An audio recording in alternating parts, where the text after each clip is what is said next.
नमस्कार दोस्तों, मैं हूं आपका साथी कथा क्षितिज से।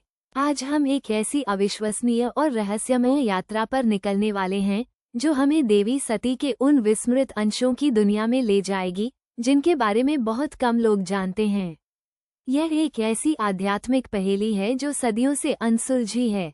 क्या हमारे आसपास हमारी जानकारी के बिना भी ऐसे शक्तिपीठ मौजूद हैं जहां आज भी देवी सती के पवित्र टुकड़े ऊर्जा बिखेर रहे हैं?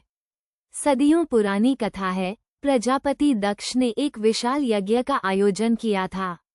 उन्होंने सभी देवताओं को आमंत्रित किया, सिवाय अपनी पुत्री सती और उनके पति भगवान शिव के। सती अपने पति के इस घोर अपमान को सहन न कर सकी।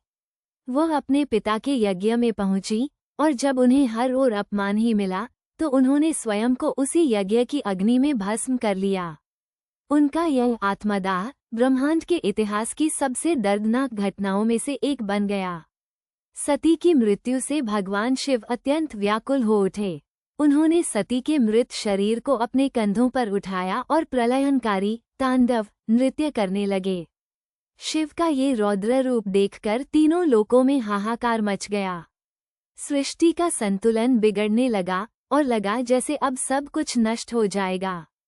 तब भगवान विष्णु ने सृष्टि को बचाने के लिए अपने सुदर्शन चक्र से सती के शरीर को 51 या 52 टुकड़ों में विभक्त कर दिया। ये टुकड़े जहाँ जहाँ गिरे वे स्थान शक्तिपीठ कहलाए, देवी की अलौकिक शक्ति के केंद्र। हम सब कामाख्या, वैष्णो देवी, ज्वालाजी, कालीघाट और हरसिद्धि जैसे अनेक प्रसिद्ध शक्तिपीठों के बारे में जानते हैं और उनकी महिमा का अनुभव करते हैं। लेकिन क्या ये रहस्य यहीं खत्म हो जाता है? क्या सती के शरीर के केवल यही 51 या 52 टुकड़े गिरे थे?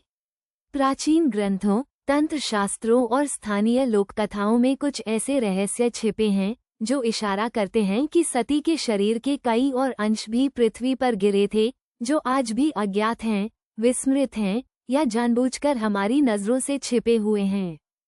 कल्पना कीजिए, हजारों साल पहले जब सती के अंश पृथ्वी पर बिखरे थे तो कुछ टुकड़े ऐसे दुर्गम स्थानों पर गिरे होंगे जहां घने जंगल थे, ऊंचे पहाड़ थे या ऐसी नदियां थीं जो आज अपना रास्ता बदल चुकी हैं।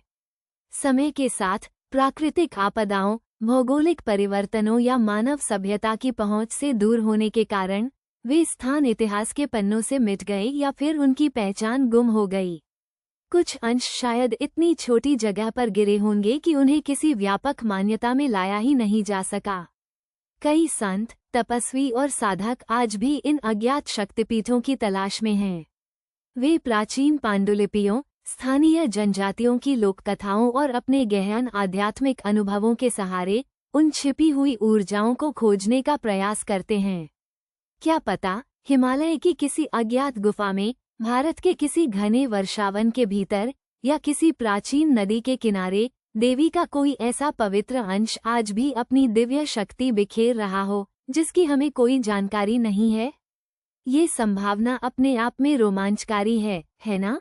कुछ शोधकर्ताओं का मानना है कि कई छोटे स्थानीय स्तर के देवस्थान या ग्राम देवियां भी इन्हीं अज्ञात शक्तिपीठों के ही स्वरूप हो सकते हैं जिन्हें व्यापक मान्यता नहीं मिली। ये हमें सोचने पर मजबूर करता है कि कैसे दिव्य ऊर्जा हर जगह व्याप्त है, बस हमें उसे पहचानने और खोजने की जरूरत है। इन अज्ञात शक्तिपीठों की खोज केवल इतिहास या भूगोल की नहीं है, ये स्वयं को, अपनी आस्था को और ब्रह्मांड की अनंत शक्तियों को और गहराई से समझने की एक आध्यात्मिक यात्रा है। तो दोस्तों, अगली बार जब आप किसी प्रसिद्ध शक्तिपीठ के दर्शन करें तो इस अनसुलझे रहस्य पर भी जरूर विचार करें। क्या पता, आपके आसपास ही किसी प्राचीन वृक्ष के नीचे, किसी शांत गांव के मंदिर में या किसी एकांत पहाड़ी पर देवी सती का कोई विस्मृत टुकड़ा अपनी दिव्य शक्ति का इंतजार कर रहा हो। इस अद्भुत कथा को सुनने के लिए आपका बहुत बहुत धन्यवाद। देखते रहिए कथा क्षितिज और जुड़े रहिए ऐसे ही रोमांचक कहानियों के साथ।